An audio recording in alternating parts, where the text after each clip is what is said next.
Welcome back students. तो आप सभी का फिर से बहुत बहुत स्वागत करता हूं।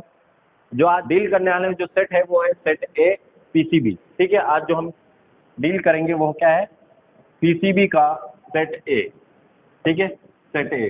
तो अगर आपके पास क्वेश्चन पेपर है आपके पास तो आप साथ में लेकर बैठ सकते हैं और चेक कर सकते हैं, डिस्कस कर सकते हैं। तो without wasting any time let's discuss the answer की ऑफ ऑल द क्वेश्चन। और मैंने जैसे आपको बताया था मस्ट डू टॉपिक्स, अगर आपने वो वीडियो देखा होगा ऑलमोस्ट 25 में से लगभग 20-22 क्वेश्चन आ चुके थे। ठीक है, जो जो मैंने टॉपिक कवर करने बोले थे कि आप ये कवर करके जाइए कंफर्म आएगा, वो बिल्कुल आए हैं। ठीक है, अगर आपको भरोसा नहीं तो आप जाके चेक कर सकते हैं वीडियो कि मैंने जो जो टॉपिक कवर करने बोले थे वो सभी पूछे गए हैं। ठीक है, तो अगर आपने अच्छे से उसका प्रिपेयर किया होगा लगभग 20-22 क्वेश्चन आपसे सॉल्व हो गए। और मैंने ये भी कहा था कि एक आध 2 क्वेश्चन या 3 क्वेश्चन आपको क्या है आउट ऑफ सिलेबस पूछेगा, लगभग 11th का टच करेगा, जो कि प्रिडिक्ट करना काफ़ी मुश्किल होता है। लेकिन फिर भी मैंने ट्राई किया था, हालांकि उसमें से क्वेश्चन नहीं आया। थोड़ा ऑर्गेनिक का हाई लेवल का पूछ लिया था 11th का, जो नहीं आया। तो लगभग 22 क्वेश्चन बहुत ज़्यादा होते हैं, 25 में से 22 अटेम्प्ट करने में बहुत बड़ी बात है। ठीक है, तो वही पूछे गए हैं। तो आइए इसको डिस्कस करते हैं one by one. Let's begin our session. ठीक है, हम ज़्यादा एक्सप्लेनेशन नहीं देंगे, जिसमें एक्सप्लेनेशन की जरूरत है कि वो मैं आपको बताऊंगा। अगर पहला क्वेश्चन देखा जाए, क्वेश्चन नंबर 26 क्या करें, इस सबको क्या है डिक्रीजिंग ऑर्डर में लगाना है। ठीक है, किस क्या ऑर्डर में, डिक्रीजिंग ऑर्डर में। ठीक है, डिक्रीजिंग ऑर्डर। तो डिक्रीजिंग ऑर्डर आप कैसे लगाएंगे, आप लोग को मैंने बताया था N+L रूल करके जाइए, आपको ये आएगा। और अगर आप N+L रूल लगाएंगे तो मतलब क्या है, N+L रूल क्या है, आपको देगा इंक्रीजिंग ऑर्डर। ठीक है, जिसका N बड़ा रहेगा उसकी एनर्जी क्या रहेगी, हाई रहेगी। N increases, energy increases. ठीक है, सिमिलरली L का भी इंक्रीजेस देन एनर्जी इंक्रीजेस। तो अगर मैं दोनों ऐड कर दूं N+L, तो ऑब्वियसली जिसका N+L की वैल्यू इंक्रीज होगी वो एनर्जी क्या होगी, सबसे ज़्यादा होगी। ठीक है, तो इस हिसाब से अगर ये वाला रूल लगाएंगे तो इसका ऑप्शन क्या होगा, इसका ऑप्शन होगा आपका करेक्ट आंसर जो हो जाएगा वो है option number 1, that is 5F 6P 5P 4D। ठीक है, अगर मैं इसको आपको प्रूफ करना दिखाऊं कैसे होगा, क्या है 5F 6P 5P और 4D। तो आप N+L रूल लगाइए। अगर आपको याद हो L की वैल्यू क्या होती है, 0 1 2 3 4 S P D F G। ठीक है, तो अगर आप इधर N+L रूल लगाएंगे, 5F क्या होगा, 5 N की वैल्यू 5 होगी, प्लस F कितना है 5 + 3 आपको कितना आ जाएगा 8, 6 + 1 7, 5 + 2 7, सॉरी 5 + 1 आएगा इधर, 5 + 1 आएगा आपको 6 हो जाएगा, और 4 + 2 क्या होगा 6 हो जाएगा। ठीक है, तो अगर इस हिसाब से जो देखा जाए तो हमारा ऑप्शन क्या हो जाएगा, देखिए 5F क्या है, सबसे ज़्यादा है। ठीक है, क्योंकि इसकी N+L की वैल्यू क्या है, ज़्यादा है। तो 5F 6 पहले और किसमें, फोर्थ ऑप्शन में दिया। बट इसमें क्या है, दूसरा क्या है 6P आ रहा है। ठीक है, दूसरा 6P किसमें दिया है, इसमें भी दिया है। बट ये क्या है 6, दोनों 6 आ रहे हैं। 6 आने का मतलब क्या है, आपको N की वैल्यू देखनी है। N की जिसकी वैल्यू ज़्यादा होगी उसकी क्या होगा, एनर्जी ज़्यादा होगी। जिसमें N की वैल्यू ज़्यादा है 5P में, तो ऑप्शन क्या हो जाएगा आपका, फर्स्ट क्वेश्चन का जो करेक्ट आंसर हो जाएगा वह ऑप्शन नंबर 1। ठीक है, उम्मीद करो ये आपको समझ में आया होगा। आइए आगे बढ़ते हैं, जिसमें एक्सप्लेनेशन की जरूरत रहेगी मैं उस क्वेश्चन में आपको एक्सप्लेनेशन दूंगा, बाकी आपको मैं आंसर डायरेक्ट बता दूंगा। ठीक है, सेकंड देख लेते हैं, क्या है, मैच द फॉलोइंग कॉलम। ठीक है, आपको 4 ऑप्शन दिए, देखिए मोलैरिटी, नॉर्मेलिटी, मोलैलिटी और मोल फ्रैक्शन। अगर आपको एक भी ऑप्शन पता है तो आप लगा सकते हैं। ठीक है, एक भी ऑप्शन आपको पता है, हमें पता है मोल फ्रैक्शन क्या होता है, डी का ऑप्शन क्या जाएगा आपका, डी का ऑप्शन जाएगा थर्ड। ठीक है, डी का ऑप्शन क्या जाएगा, थर्ड। तो डी का थर्ड किसमें दिया है, सेकंड दिया है, फर्स्ट दिया है, थर्ड दिया है, इसमें दिया है। तो सेकंड और फोर्थ में क्या हो जाएगा। और मोलैलिटी, नॉर्मेलिटी को याद है इक्विवेलेंट वेट। नॉर्मेलिटी बेसिकली किसके लिए यूज होता है, इक्विवेलेंट वेट के लिए। तो डी का फर्स्ट किसमें, सेकंड ऑप्शन में दिया है, तो यही हो जाएगा हमारा क्या, करेक्ट आंसर हो जाएगा। यही हो जाएगा हमारा क्या, करेक्ट आंसर हो जाएगा। तो इसका जो करेक्ट आंसर है वो क्या है, ऑप्शन नंबर बी। तो 26 का फर्स्ट, 27 का सेकंड, 28 का क्या है। पहली बात तो ये, जब भी वाटर के साथ रिएक्शन होते हैं तो आपको हाइड्रोजन गैस क्या होता है, रिलीज होती है। तो इन सब ऑप्शन में क्या है, ऑक्सीजन। अगर आपने थोड़ा सा भी ऑड में आउट वाला भी लगाया होता है ऑप्शन, तो करेक्ट हो जाता है। देखिए सब में ऑक्सीजन ऑक्सीजन गैस रिलीज कीजिए, ऑक्सीजन गैस रिलीज नहीं होती, हाइड्रोजन गैस रिलीज होती है, और क्या होता है मेटल ऑक्साइड बनाता है, मेटल हाइड्रोक्साइड भी बनाता है, लेकिन इसमें क्या है मैग्नीशियम और जिंक में मेटल ऑक्साइड बनाता है। तो इसका आंसर क्या हो जाएगा option number 4, zinc oxide plus hydrogen gas. ठीक है, फोर्थ क्या है ये मैंने आपको बताया था, ये वाला भी ऑप्शन मैंने आपको पढ़ के जाने बोला था कि आपको रिएक्शन जो metal and non metal chapter के वाटर वगैरह जितनी भी केमिकल रिएक्शन है वो आपको पढ़ के जाना है। और इसको मैंने ताजमहल का बताया था, ताजमहल और ग्रीन हाउस इफेक्ट आपको पढ़ के जाना है, एसिड बेस रेन पढ़ के जाना है, यही 3 टॉपिक मैंने जो आपको बताए थे पढ़ के जाने वो वही पूछा गया है। तो इसका आंसर क्या हो जाएगा सल्फर डाइऑक्साइड गैस, बेसिकली किसकी वजह से होता है एसिड रेन की वजह से होता है। तो 29 का हो गया ऑप्शन नंबर 3rd। 30th क्या है option number A, 4th 30th का ऑप्शन नंबर ए हो जाएगा। क्यों, मोनोबेसिक क्या होता है, मोनोबेसिक मतलब एक हाइड्रोजन प्रेजेंट हो, मोनोबेसिक का एक हाइड्रोजन 4th में और ऑप्शन नंबर पहले में 4th है। फिर डायबेसिक क्या होता है जिसमें 2 हाइड्रोजन प्रेजेंट हो, इसका क्या है 3rd। तो यही हो जाएगा क्या हमारा करेक्ट आंसर, ये हो जाएगा हमारा करेक्ट आंसर। तो क्वेश्चन नंबर 38 का जो आंसर करेक्ट हो जाएगा वो ऑप्शन नंबर 1। 31 का क्या है असर्शन और क्या है रीजन। ठीक है, फिलोक्सिनिल रीजन है एसिड बेस इंडिकेटर, बिल्कुल सही बात है। फिलोक्सिनिल क्या है हम यूज करते हैं एसिड बेस इंडिकेटर, वो क्या देता है एसिड में अलग कलर देता है, बेस में अलग कर देता है। रीजन क्या है it gives different colours in acidic and basic medium, बिल्कुल करेक्ट आंसर है। तो इसका जो करेक्ट आंसर हो जाएगा both assertion and reason are correct and reason is the correct explanation of assertion.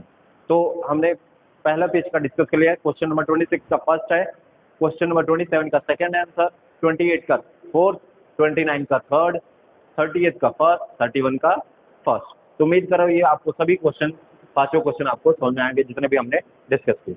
आइए आगे बढ़ते हैं नेक्स्ट क्वेश्चन की तरफ और इसको डिस्कस करते हैं इसके करेक्ट आंसर क्या हो जाएंगे।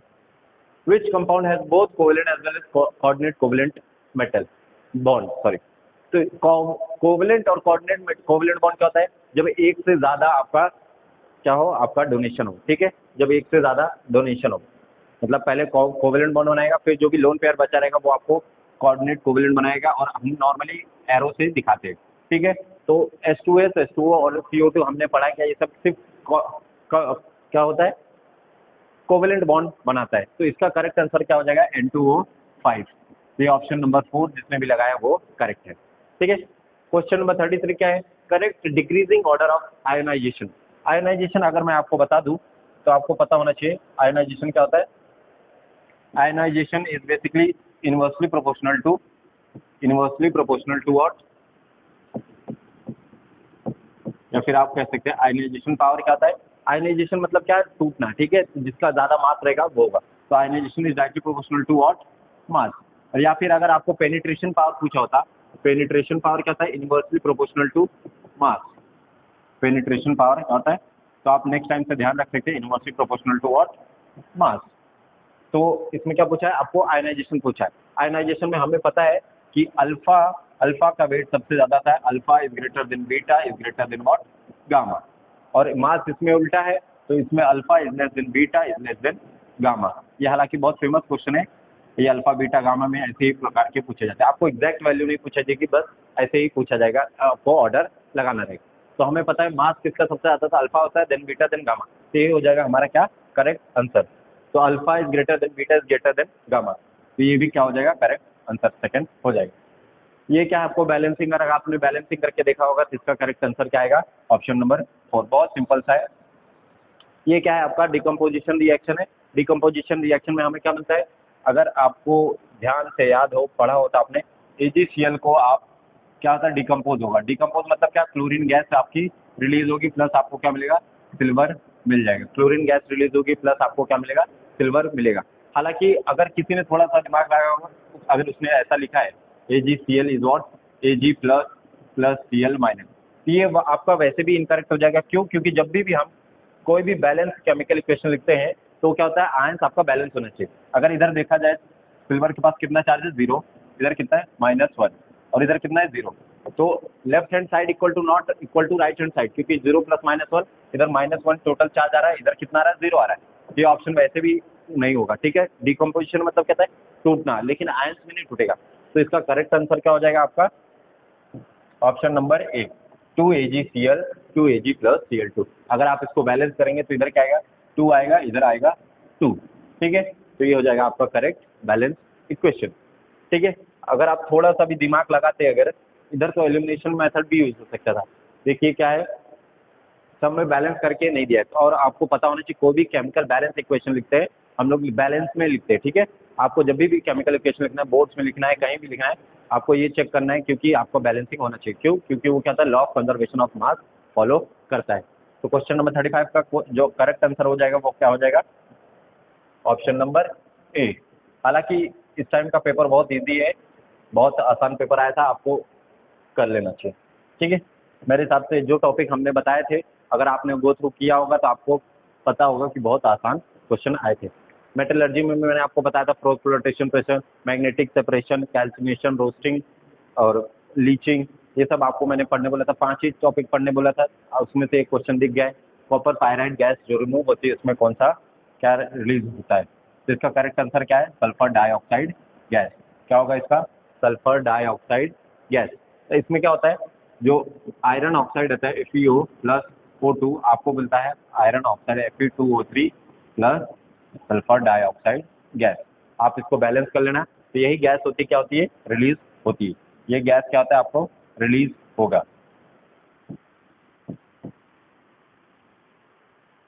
ठीक है, ये होगा आपका रिलीज।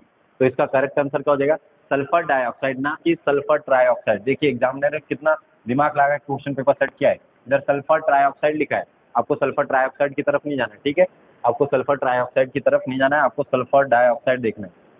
तो ये हो जाएगा क्या हमारा करेक्ट आंसर।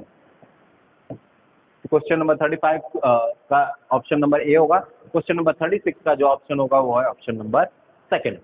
क्वेश्चन नंबर 37 का, इफ एन और कंडेंस इम्प्योरिटी सिलिकॉन ऑक्साइड या फिर सिलिका स्पोर्ट से identify the appropriate flux. Flux जो है वो है मैग्नीज ऑक्साइड। ठीक है, अगर ये दोनों आप ध्यान से देखेंगे ऑप्शन क्वेश्चन नंबर 4 और ऑप्शन नंबर थर्ड का, तो क्या है, गैस रिलीज हुई, तो ये फ्लक्स यूज हो ही नहीं सकता। और ये क्या होता है, एसिड होता है, ये वाला भी आपको यूज हो ही नहीं सकता। P4O10 का होता है, एसिडिक होता है, स्ट्रॉन्ग एसिड।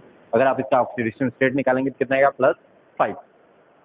ठीक है, तो जो फ्लक्स यूज किया जाएगा, अप्रोप्रिएट फ्लक्स यूज किया जाएगा वो हो जाए मैग्नीज ऑक्साइड। तो इसका क्वेश्चन का करेक्ट आंसर क्या हो जाएगा आपका, ऑप्शन नंबर ए। बाकी ऑप्शन आपके एलिमिनेट हो जाएंगे। ठीक है, उसके तो देख लेते हैं क्वेश्चन नंबर 38, उसका करेक्ट आंसर क्या हो जाएगा। ये क्वेश्चन काफी इंपॉर्टेंट है। अगर आपने हमारी वीडियोस देखी होंगी कि मैंने आपको जो पढ़ाया था उसमें ट्रेंड्स पढ़ाए थे, जो कि ionisation energy, metallic character, non metallic character, ये सभी चीजें बताई थी। तो आप उसको अगर गो थ्रू करके गए थे तो ये क्वेश्चन आप लगा सकते थे। ठीक है, तो ये वेरी इंपॉर्टेंट क्वेश्चन है, मुझे बहुत अच्छा लगा क्वेश्चन। तो इसका करेक्ट आंसर क्या हो जाएगा, इसका करेक्ट आंसर हो जाएगा option number A, that is lithium is greater than beryllium, boron is less than beryllium, is greater than carbon. तो इसका करेक्ट आंसर क्या होगा, carbon is greater than beryllium, is greater than boron, is greater than what, carbon, lithium. ठीक है, is greater than lithium. ऐसा ये क्यों होगा, ठीक है, इसको देख लेते हैं। इसका एक्सप्लेनेशन मैं आपको एक्सप्लेन कर देता हूँ, ऐसा ये क्यों होगा। देखिए, अक्रॉस द पीरियड हमारा क्या होता है, अक्रॉस द पीरियड अगर हम जाए, अक्रॉस द पीरियड जाए तो क्या होता है, हमारा इंक्रीज होता है। क्यों? क्योंकि क्या होता है आपका Z इफेक्टिव या फिर इफेक्टिव न्यूक्लियर साइज क्या होता है आपका, इंक्रीज होता है। मतलब जिसका ज़्यादा साइज छोटा रहेगा उसका क्या होगा, आपका आयनाइजेशन एनर्जी ज़्यादा होगा। तो इधर लेफ्ट टू राइट जाएंगे तो क्या होगा, इंक्रीज होगा। यही टॉप टू बॉटम जाएंगे, टॉप टू बॉटम या फिर डाउन द ग्रुप जाए तो क्या होगा, डिक्रीज होगा। क्या होगा, डिक्रीज होगा। क्योंकि जो नीचे जाते हैं टॉप टू बॉटम तो क्या होता है, साइज बड़ा होता है, साइज बड़ा हो जाता है तो उधर से इलेक्ट्रॉन निकालने की जो वेलिटी रहेगी वो क्या रहेगी, ईजी रहेगी। ठीक है, as compare to small size. तो अगर हम जो इधर जाए तो कार्बन का ऑब्वियसली सबसे साइज छोटा है, तो कार्बन का सबसे ज़्यादा आयनाइजेशन एनर्जी को। बट इधर क्या प्रॉब्लम आ रहा है, बेरिलियम का बोरोन से ज़्यादा क्यों हो रहा है, ऐसा क्यों है, क्योंकि ये इसके ऊपर किसके ऊपर डिपेंड कर रहा है, आपका इलेक्ट्रॉनिक कॉन्फ़िगरेशन के ऊपर डिपेंड कर रहा है। तो अगर मैं इलेक्ट्रॉनिक कॉन्फ़िगरेशन इसका लिख के दिखाऊँ तो क्या होगा, beryllium is what 1s2 2s2, जबकि बोरोन का क्या होता है 1s2 2s2 2p1। ठीक है, 2p1 होता है। इधर से इलेक्ट्रॉन कहाँ से निकालना है, 2p1 से निकालना है, और जबकि इलेक्ट्रॉन इधर से कहाँ से निकालना है, 2s2 से। और s वाला ऑर्बिटल क्या है आपका, फुल्ली फिल्ड ऑर्बिटल है। s वाला ऑर्बिटल क्या है आपका, फुल्ली फिल्ड ऑर्बिटल है कंपेयर टू p। p से इलेक्ट्रॉन निकालना ज़्यादा आसानी है कंपेयर टू 2s, क्योंकि s ऑर्बिटल क्या आपका फुल्ली फिल्ड, और फुल्ली फिल्ड ऑर्बिटल का आयनाइजेशन एनर्जी क्या होता है, ज़्यादा होती है। अगर यही सेकंड आयनाइजेशन एनर्जी आपको पूछा होता है तो बोरोन की क्या होती है, बेरिलियम से ज़्यादा होती है, क्योंकि इसके बाद जब सेकंड इलेक्ट्रॉन निकलता है वो 2s से निकलता है, जबकि इसमें से क्या था 2s के हाफ फील्ड उस 1 इलेक्ट्रॉन से निकलता है, जबकि ये क्या फुल्ली फिल्ड ऑर्बिटल है। तो जो सेकंड वाला अगर आयनाइजेशन एनर्जी पूछा था वो boron is greater than beryllium होता है, बट इधर क्या होगा, beryllium is greater than boron. तो इसका करेक्ट आंसर क्या हो जाएगा आपका, ऑप्शन नंबर फर्स्ट। ठीक है, ऑप्शन नंबर फर्स्ट। 39 का an element with atomic number 32 belongs to, आप अगर देखेंगे तो ये होगा ऑप्शन नंबर थर्ड।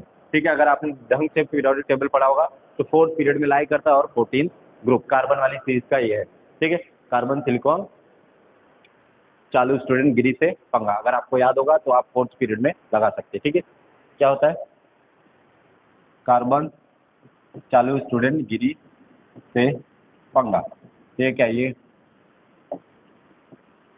आपका सेकंड हो गया, ये थर्ड, ये फोर्थ, ये क्या हो गया फिफ्थ, ये हो गया सिक्स पीरियड।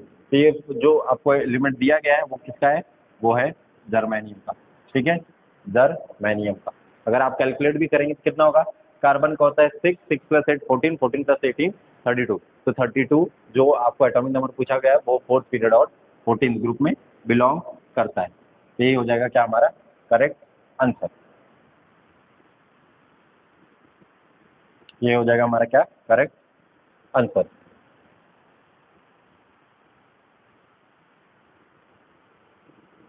अब डिस्कस कर लेते हैं क्वेश्चन नंबर 40।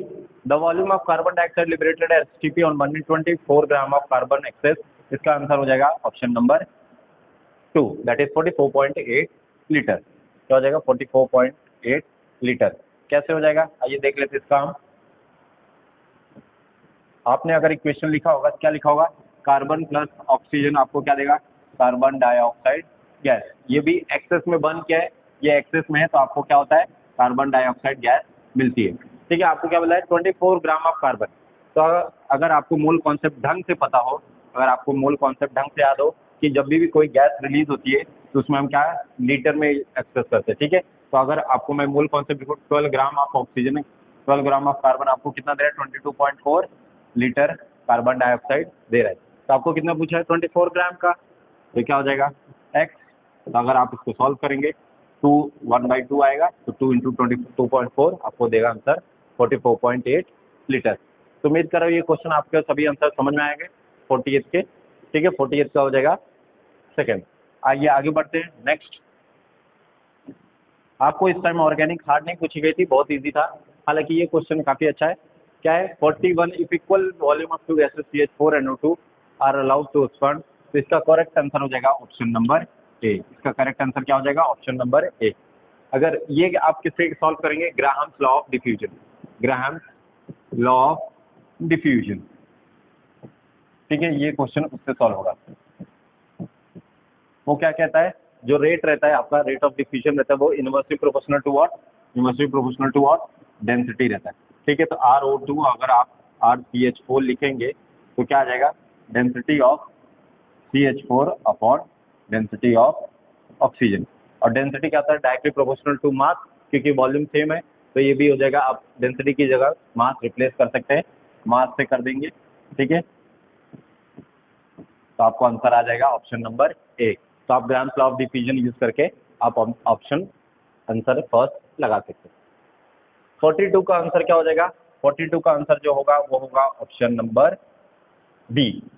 हालांकि जिसका भी ये पेपर है उसने पहले सेकंड लगाया था, अभी क्या हो गया फर्स्ट लगाया, तो ये गलत हो जाएगा। ऑप्शन नंबर सेकंड क्यों होगा, क्योंकि देखिए अगर आपको क्या दिया गया है, आपको दिया गया है मेटेलिक नाइट्रेट, जिसका फॉर्मूला क्या है MnO3 का ट्वाइस।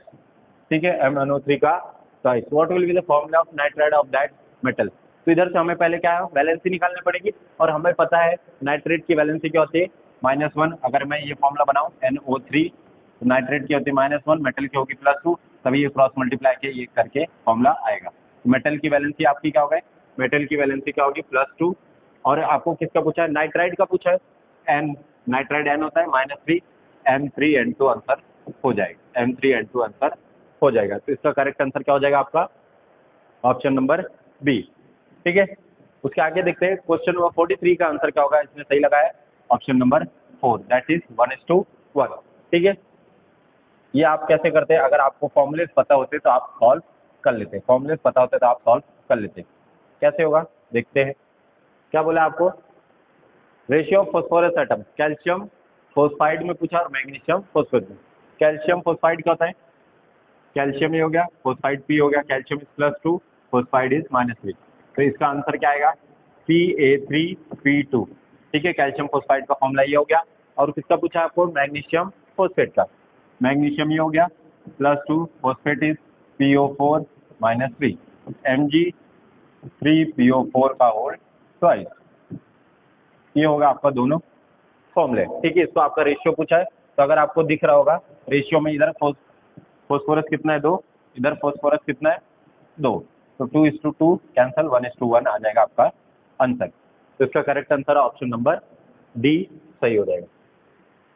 आगे बढ़ते हैं, क्वेश्चन नंबर 44, होमोलॉग पेयर पूछा। क्या पूछा आपको, होमोलॉग पेयर। होमोलॉग पेयर का मतलब सेम होना चाहिए। तो पहला क्या है, CH3OH, OH कहता है अल्कोहल, और ये जो दूसरा दिया है वो क्या है, ईथर दिया है। ठीक है, क्या दिया है, ईथर। तो पहला वाला ऑप्शन एलिमिनेट है। ऐसे ही आप एलिमिनेट करेंगे तो फोर्थ ऑप्शन आपको क्या मिलेगा, सेम मिलेगा, क्योंकि इसमें भी अल्कोहल है, इसमें भी अल्कोहल है। तो क्वेश्चन नंबर 44 का जो करेक्ट आंसर हो जाएगा वो हो जाएगा option number D, that is 4। इसमें क्या है, आपका ईथर है, इसमें अल्कोहल है, दोनों उल्टा कर दिया तो कोई फर्क नहीं पड़ रहा है। इधर भी अल्कोहल है, इधर क्या है, थायोल है, SH क्या होता है आपका, थायोल। तो ये तीनों ऑप्शन एलिमिनेट हो गए, फोर्थ ऑप्शन आपका क्या हो जाएगा, करेक्ट हो जाएगा। क्वेश्चन नंबर 55 देखते हैं, आपको क्या पूछा है, 2 डिग्री कार्बन एटम। 2 डिग्री का मतलब क्या है, तो दो कार्बन, एक कार्बन जो दो अलग कार्बन से जुड़े हो। तो इसका आंसर क्या हो जाएगा, option number second, that is 5th। कैसे हो जाएगा देख लेते हैं। अगर ये कार्बन देखा जाए, एक कार्बन इससे जुड़ा है, एक कार्बन इससे जुड़ा है, एक हो गया। सिमिलर केस क्या हो जाएगा आपका, ये हो जाएगा सेकंड, ये हो जाएगा थर्ड, ये हो जाएगा फोर्थ, ये हो जाएगा फिफ्थ। ये वाला क्यों नहीं हो सकता, क्योंकि ये क्या है, टर्सरी कार्बन है, एक कार्बन, दो कार्बन, तीन कार्बन। ठीक है, तो ये हो जाएगा आपका क्या, 5 जो कार्बन है वो 2 डिग्री कार्बन प्रेजेंट है। तो इसका करेक्ट आंसर क्या हो जाएगा, option number B, that is second. इसका आंसर क्या हो जाएगा, ऑप्शन नंबर ए। क्यों, क्योंकि इसमें क्या दिया, हेप्टेन दिया। हेप्टेन क्या होता है, हेप्टेन क्या होता है, 7 कार्बन के, और 7 कार्बन कोई चेन है ही नहीं। तो आप पहला ही ऑप्शन देख के आप एलिमिनेट कर सकते थे। देखिए 1 2 3 4 5 6, ये लॉन्गेस्ट कार्बन चेन होगी, या फिर आप चूज करना चाहते हैं 1 2 3 4 5 6, तो भी 6 ही आ रहा है, तो हेप्टेन आने का सवाल होता ही नहीं। तो ये आपका ऑप्शन क्या हो जाएगा करेक्ट, 46 का फर्स्ट। आइए आगे बढ़ते हैं लास्ट स्लाइड की तरफ, जो लास्ट रहेगा हमारा, इसको हम बाद में डिस्कस करेंगे। ये क्या है, 11th का टच किया है, तो बहुत अच्छा क्वेश्चन है। मैंने जैसे आपको बताया था वीडियोस में कि आपको एक आध 2 3 क्वेश्चन क्या हो जाएगा, बाहर से पूछे जाएंगे, मतलब बाहर वाला टच करेगा। तो ये उसमें का एक यही है। ठीक है, इसको हम अच्छे से डिस्कस करेंगे। तो आइए 48 की तरफ चलते हैं। क्या है, which of the following compound has highest boiling point. Highest boiling point का इसका करेक्ट आंसर हो जाएगा सेकंड। हालांकि जो हाईएस्ट का बॉइलिंग पॉइंट देखा जाता है वो किसके बेसिस पे देखा जाता है, जितनी लंबी कार्बन चेन होगी उसी हिसाब से होगा। बट इसमें क्या है, एसिटिक एसिड में क्या होता है, डायमर फॉर्म होता है। डायमर फॉर्म होगा तो मतलब ऐसे ऐसे जोड़ा रहेगा, तो और भी लंबी कार्बन चेन बनती जाएगी, तो जिसकी वजह से क्या होगा, इसका हाईएस्ट बॉइलिंग पॉइंट हो जाएगा। एसिटिक एसिड का सबसे ज़्यादा हाईएस्ट बॉइलिंग पॉइंट होगा। सेलेक्ट द करेक्ट स्टेटमेंट है। अगर आपने कुछ नहीं पता होगा, अगर आपको ये वाला स्टेटमेंट पता होता, polyvinyl chloride is thermosetting plastic. Thermosetting नहीं, ये थर्मोसेटिंग प्लास्टिक नहीं होता, थर्मोप्लास्टिक होता है। तो ऑप्शन सी जिसमें भी दिया है क्या हो जाएगा, एलिमिनेट हो जाता है। इसमें सी दिया है, इसमें सी दिया है, इसमें सी दिया है, तो ऑप्शन ए क्या हो जाएगा आपका करेक्ट आंसर हो जाएगा। ऑप्शन ए क्या हो जाएगा आपका करेक्ट आंसर हो जाएगा। इसलिए मैं कहता हूँ आपको एलिमिनेशन मेथड यूज करना बहुत जरूरी है। ठीक है, 58 का क्या हो जाएगा, 58 का भी करेक्ट आंसर क्या हो जाएगा, ए हो जाएगा। 58 का भी क्या हो जाएगा आपका करेक्ट आंसर हो जाएगा, क्योंकि पेट्रोलियम क्रूड ऑयल क्या होता है, प्योर नहीं रहता, तो उसको क्या करते हैं, रिफाइनिंग करते हैं यूजिंग व्हाट, फ्रैक्शनल डिस्टिलेशन। तो बोथ असर्शन और रीजन क्या है आपका करेक्ट है। तो ये रहा आपका क्या आंसर की ऑफ PCB फॉर सेट ए। तो इसको डिस्कस कर लेते हैं। इसका करेक्ट आंसर क्या हो जाएगा आपका, सेकंड हो जाएगा। ठीक है, सेकंड हो जाएगा। अगर मैं इसका एक्सप्लेनेशन बताऊं तो आप कैसे करेंगे, देख लेते हैं, बहुत बढ़िया क्वेश्चन पूछा गया है ये 11th का। पहला हम नीचे से जाते हैं, फोर्थ ऑप्शन से जाते हैं, फिनॉल प्लस कॉन्सेंट्रेशन। ठीक है, फोर्थ ऑप्शन क्या कह रहा है, phenol plus concentration H2SO4 HNO3 sorry. तो ये कॉन्सेंट्रेटेड HNO3 जब फिनॉल में यूज होता है वो क्या होता है, नाइट्रेशन दिखाता है। क्या आता है, नाइट्रेशन। नाइट्रेशन मतलब आपको NO2 मिलेगा। तो इसका जो रिएक्शन होगा वो कुछ इस प्रकार दिखेगा। फिनॉल, ये हो गया आपका फिनॉल प्लस क्या है, कॉन्सेंट्रेटेड HNO3। तो आप जो प्रोडक्ट आएगा वो क्या आएगा, वो कुछ इस प्रकार आएगा। सभी जगह पे क्या होगा, आपको NO2 ग्रुप दिखेगा, इसको बोलते हैं हम नाइट्रेशन, NO2। ठीक है, इसको हम बोलते हैं पिक्रिक एसिड। क्या बोलते हैं इसको, बहुत फेमस एसिड है पिक्रिक एसिड। हमें क्या चाहिए, 2 मिथाइल प्रोपेन 1 ऑल। अगर मैं आपको डायग्राम बनाऊं 2 मिथाइल प्रोपेन 1 ऑल का क्या होगा, 1 1 2 अल्कोहल और 2 पे मिथाइल। ठीक है, ये हो जाएगा आपका क्या, 2 methyl propanol.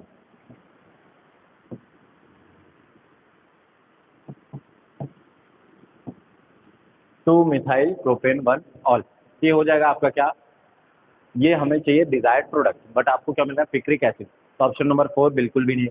Similar case third का देखते हैं हम।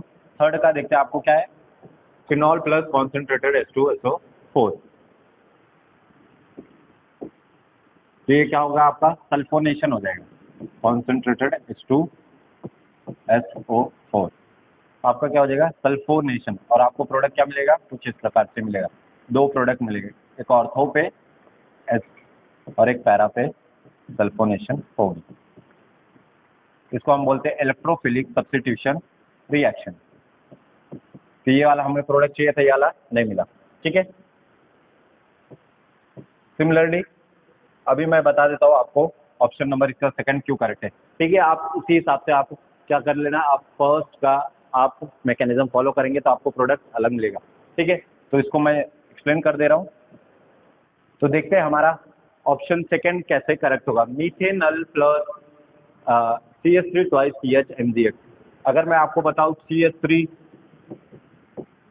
ट्वाइस CH MgX के बारे में, तो इसको हम कहते हैं ग्रिग्नार्ड रिएजेंट। क्या कहा जाता है, ग्रिग्नार्ड रिएजेंट, आप 11th में पढ़ेंगे। ये होगा इथेनल, HCHO डालेंगे तो आप क्या होगा, आपको मिलेगा 2 मिथाइल प्रोपेन 1 ऑल।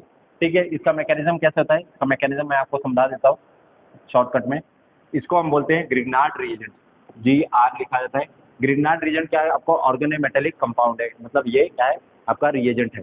तो इसमें क्या होता है, आपका कार्बन जो है, आपका कार्बन क्या है, more electronegative metal than more electronegative than metal. तो इस पर डेल्टा नेगेटिव चार्ज आ जाएगा, इस पर आएगा डेल्टा पॉजिटिव चार्ज। और डेल्टा नेगेटिव ये क्या, पूरे वाले पे होता है। तो अगर मैं आपको मैकेनिज्म समझाऊँ इसका कैसे दिखेगा, आपको CH3 twice CH MgX plus ये क्या है, HC डबल बॉन्ड OH। तो इससे क्या होता है, ये डेल्टा नेगेटिव चार्ज है, ये डेल्टा पॉजिटिव चार्ज है। ये वाला इस पर जाके अटैक करेगा, ये पोलराइज होगा ऊपर नेगेटिव चार्ज, तो आपको कुछ इस प्रकार से मिलेगा। ठीक है, आपको क्या मिलेगा, ऐसे HCO माइनस, और O माइनस पे क्या है, MgX लग जाएगा, MgX प्लस ये क्या होगा, CH इस पर CH3 लगाए, H3C3 लगाए। ठीक है, इसके बाद आप क्या करेंगे, इसके बाद आपको वर्कअप कराना रहता है, केमिस्ट्री में इसे कहते हैं वर्कअप, H2OH प्लस। तो आपको मिलेगा COH H ठीक है, CH और CH3 इधर आएगा CH3। ठीक है, तो ये होगा आपका क्या, करेक्ट आंसर। इधर एक H छूट गया, ये होगा आपका क्या, करेक्ट आंसर। सेम प्रोसीजर अगर आप यूज करेंगे तो यहाँ आपको मिलेगा 2 मिथाइल प्रोपेनॉल। क्यों, ये 1 ये 2 ये 3, और हमें क्या चाहिए था, 2 मिथाइल प्रोपेनॉल। ठीक है, एक पे अल्कोहल होगा, 2 पे मिथाइल और ये प्रोपेनॉल, 3 कार्बन प्रोपेनॉल। तो यही रहा हमारा क्या, आपका पूरे आंसर की फॉर PCB सेट ए। उम्मीद कर रहा हूँ ये आपको समझ में आएगा। ये क्वेश्चन थोड़ा डिफिकल्ट था।